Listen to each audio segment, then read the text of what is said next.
बेटा organic chemistry मैं आपको अभी बताऊं ना यार, तो ऑर्गेनिक केमिस्ट्री में बच्चों को बहुत दिक्कत है। अब जैसे आप मान रहे हो कि आपके एग्जाम्स में ऑर्गेनिक केमिस्ट्री का वेटेज काफी ज्यादा होता है। क्यों? क्योंकि बेटा कई सारे चैप्टर्स हैं, जैसे हेलोल्केन है, एल्डिहाइड है, एल्कोहल है, अमीन्स है, बायोमॉलिक्यूल को भी इसके अंदर रख लो तो टोटल 5 चैप्टर्स। और टोटल 12th में कितने चैप्टर्स है बेटा? 10। तो 50% चैप्टर्स तो यहीं के हैं सर। इसीलिए हम कहते हैं इसका वेटेज बहुत इंपॉर्टेंट है सर। 25 से 30 नंबर के आसपास आपको इसका वेटेज देखने को मिलता है। तो अब सर बच्चे कहते हैं कि सर हम पढ़े कैसे? तो मैं कहता हूं बेटा थोड़ा सा तरीके से पढ़ना पड़ेगा आपको। अगर आप थोड़ा सोचो ना कि मैं इसको ऊपर ऊपर कर लूंगा तो नहीं हो पाएगा। सबसे पहले मैं हमेशा कहता हूं, मैं आपको एकदम बेसिक मेथड्स बताऊंगा, एकदम बेसिक मेथड। अगर आपने इस मेथड को फॉलो कर लिया ना बेटा, मैं आपको कहता हूं आपको कहीं और जाने की जरूरत नहीं है। पहले आप पता क्या करिए, सबसे पहले आप जब इसको चालू करो ना सर, आप IUPAC पे कमांड बनाइए। पहली बात तो यहां से एक क्वेश्चन कंफर्म है आपको, अरे 101% कंफर्म है यहां से एक क्वेश्चन। और ये जब स्ट्रांग होगा ना बेटा, आपको ऑटोमेटिकली प्यार होने लगेगा केमिस्ट्री से, ऑर्गेनिक केमिस्ट्री से। और organic chemistry is all about कि आपको इंटरेस्ट कितना आता है। अगर इंटरेस्ट आ रहा है तो अच्छा लगेगा, इंटरेस्ट नहीं आ रहा तो आपको कोई पढ़ा ही नहीं पाएगा भाई। तो पहले आप IUPAC नेमिंग पे फोकस करिए। जितनी स्ट्रांग आपकी नेमिंग होगी ना, उतना स्ट्रांग आपके कंसेप्ट चलने वाले। फिर आप आइए सर बेटा रिएक्शन मैकेनिज्म पे। रिएक्शन मैकेनिज्म पे पता ये बहुत अच्छा पढ़ाया जाता है 11th में, लेकिन अब 11th तो आपकी छूट जाती है, तो इसलिए थोड़ा बहुत इसको रिवाइज करिए आप। इंटरमीडिएट्स पढ़िए, कार्बोकेटाइन हो गया, कार्बो एनायन हो गया, फ्री रेडिकल हो गया, है ना, उसमें आप बहुत सारे मैकेनिज्म्स पढ़ते हैं। क्योंकि बेटा ये क्या करता है, ये आपका बेस है।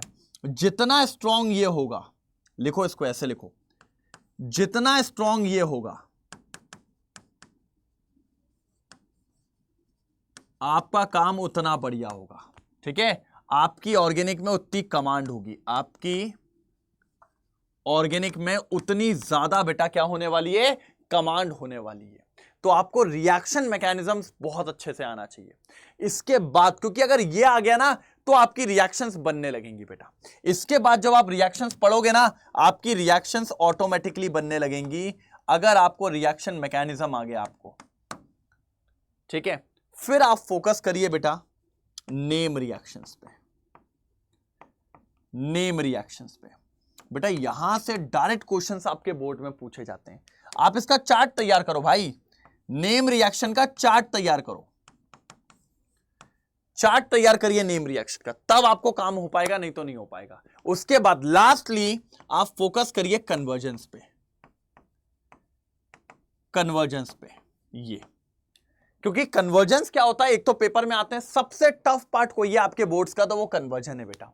इसलिए कन्वर्जन को कभी हल्के में नहीं लेना, इसको फुल फोकस तरीके से करते रहो। अगर कोई दिक्कत आए तो बताओ, फिर अपन उसमें देखते हैं। और एक चीज और सर, क्या होता है रिएक्शंस याद नहीं होती, तो उसके लिए मैं आपको एक अपना तरीका भी बताऊंगा, फिर मैं आपको बताऊंगा कितने क्वेश्चंस लगाने क्या। पहले मेरा तरीका सुनो, ठीक है, ये हो गया। अब मेरा तरीका, मेरा तरीका, ठीक है, ये तो आपको कैसे पढ़ना था बता दिया।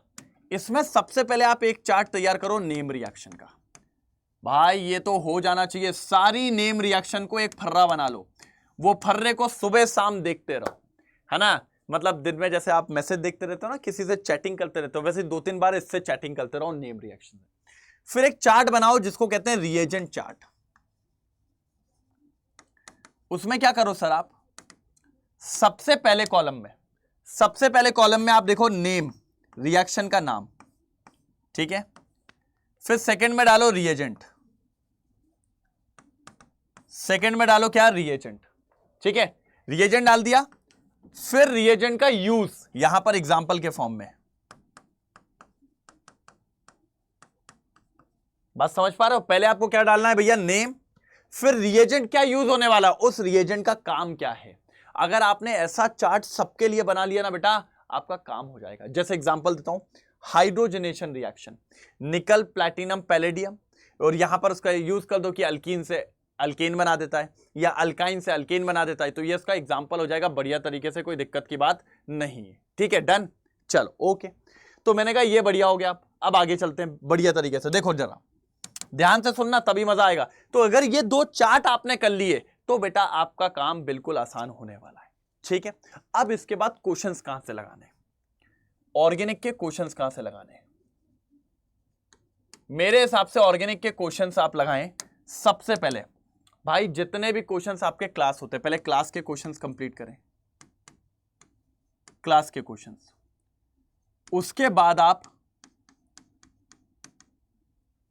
एनसीईआरटी के क्वेश्चंस, उसमें हो सकता है इंटेक्स, बैक एक्सरसाइज, ये सब होना चाहिए। इंटेक्स हो गया, बैक एक्सरसाइज दोनों हो गया। फिर इसके बाद अगर आपको टाइम मिल जाए तो आप एनसीईआरटी एग्जाम्पलर के क्वेश्चन लगाइए। सर लगाने पड़ेंगे आपको, बोर्ड्स में आ जाते हैं। फिर आप लगाइए पीवाईक्यूज। भाई अगर आपने इतना लगा लिया ना बेटा, आपके लिए बहुत है, बहुत है। और उसके बाद आप इसकी प्रैक्टिस करिए बेटा, है ना, टेस्ट दीजिए। आप टेस्ट में देखिए, आपको खुद दिखेगा कि हाँ, क्योंकि बेटा बहुत क्वेश्चन रिपीट होते हैं पीवाईक्यू से, है ना, ऑर्गेनिक केमिस्ट्री के बहुत रिपीट होते हैं, तो आपको ज्यादा टेंशन लेने की जरूरत नहीं है। यही प्लान को फॉलो करिए, आपकी ऑर्गेनिक केमिस्ट्री को पढ़ने का सही तरीका यही है। ठीक है, सबसे पहले हम लोग को क्या बताया, ये तरीके से पढ़ना है। क्या करना है, रिएक्शन का चार्ट बनाइए, रिएजेंट का चार्ट बनाइए, उसके बाद इस पैटर्न में क्वेश्चन लगाइए। अगर आपने इतना काम कर लिया, बढ़िया तरीके से आपका काम हो जाएगा।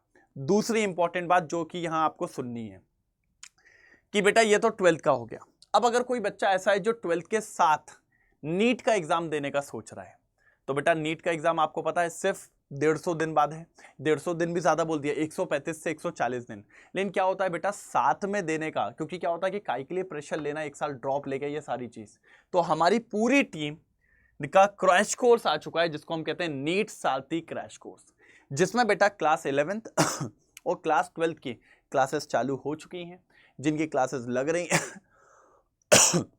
रही हैं क्लासेस, जिसमें हम पूरा 11th 12th कंप्लीट करवा रहे हैं। ये हम फरवरी तक खत्म कर देंगे।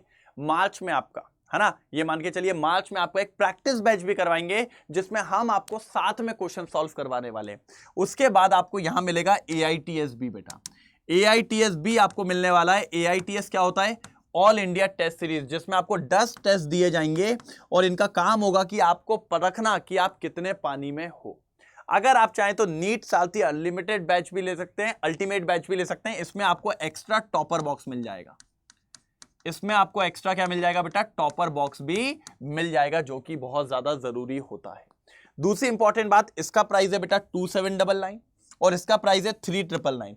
बेटा ये प्राइस आपको कब मिलेगा, देखिए डिस्क्रिप्शन में आपको लिंक मिल जाएगी।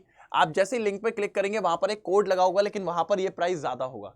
तो वहां पर आपको कोड यूज करना है हेमंत, HEMANT। उसके बाद स्पेस नहीं देना है, स्पेस दिया तो फिर वो शायद इनवैलिड बताएगा। तो आप ये कोड लगाइए, आपको ये मिलेगा 2799 3999 में। और जैसे ही आप ये लगाएंगे, आपको भाई आसानी से एनरोल हो जाएगा। साथ ही साथ अगर आप मेरा कोड लगा रहे हो तो आपको एक पर्सनलाइज व्हाट्सएप ग्रुप में ऐड किया जाएगा। आपको पर्सनलाइज व्हाट्सएप ग्रुप में ऐड किया जाएगा, जिसमें आप डाउट्स वगैरह, कोई प्रॉब्लम आ रही है, किसी भी चीज की क्वेश्चन नहीं बन रहा है, ये सब तो आप मुझसे शेयर कर पाओगे। लेकिन ये तभी हो पाएगा जब आप हेमंत कोड अप्लाई करोगे।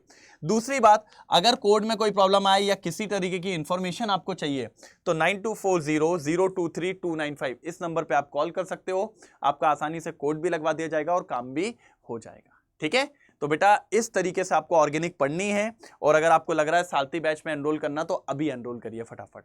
तो अब गलती नहीं होनी चाहिए, इसी तरीके से आपको ऑर्गेनिक पढ़नी है। ठीक है, कोई दिक्कत हो तो मुझे कमेंट सेक्शन में जरूर बताइएगा। ओके।